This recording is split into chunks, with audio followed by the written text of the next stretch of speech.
Dans le cadre du centenaire de la guerre de 14-18, la Bibliothèque historique de la ville de Paris a organisé une rencontre entre des enfants de CM2 et l'historien Antoine Prot.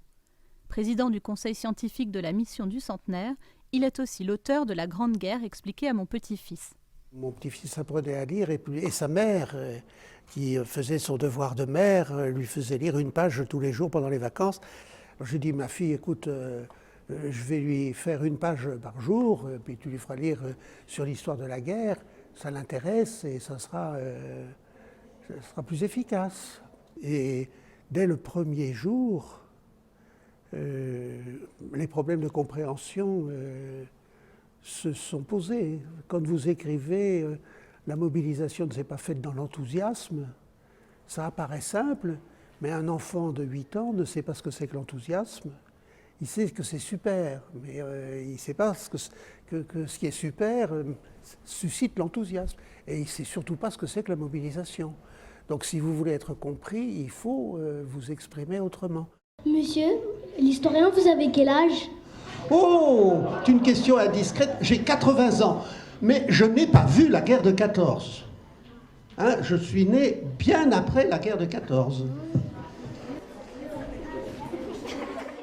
Une question vraiment essentielle, c'est pourquoi la guerre de 14? Personne, les gens qui ont déclenché la guerre, ne pensaient pas du tout que ça se passerait comme ça. Ils penseraient que ce serait une guerre courte, qu'il y aurait quelques morts, et puis qu'après, il y aurait une victoire et une défaite, et puis le vaincu, il signerait la paix, et tout le monde rentrerait chez soi. Les Français, ils appelaient les Allemands les Boches, mais oui. Les Allemands, ils appelaient comment les Français? Je ne sais pas. Ça, tu m'as collé.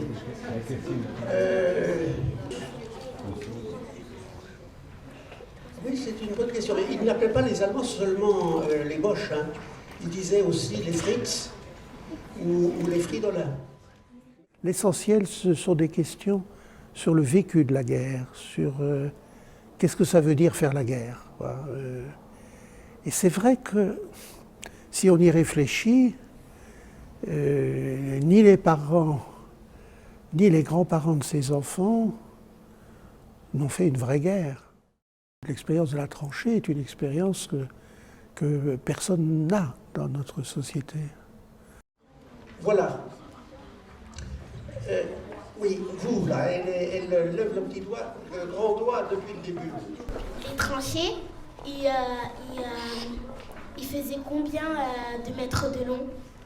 La tranchée, quand elle vient d'être creusée, c'est comme les fossés que vous voyez parfois les ingénieurs des eaux faire dans les rues de Paris. Vous voyez, c'est des tranchées, c'est propre, c'est net, il y a des parois droites, et puis c'est relativement profond.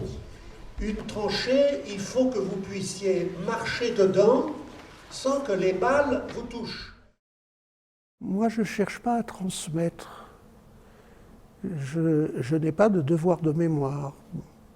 Pour moi, si on oublie la guerre de 14, ça ne sera pas une catastrophe. Je cherche à faire comprendre, je cherche à expliquer. Je ne fais pas un travail d'héritage, je fais un travail... J'essaye de faire un travail d'intelligence. Le centenaire de la guerre de 14 est une occasion extraordinaire parce que vous avez des dizaines, des centaines de projets pédagogiques où des instituteurs ou des professeurs d'histoire font travailler leurs élèves sur la guerre de 14 et de façon concrète et ça les passionne.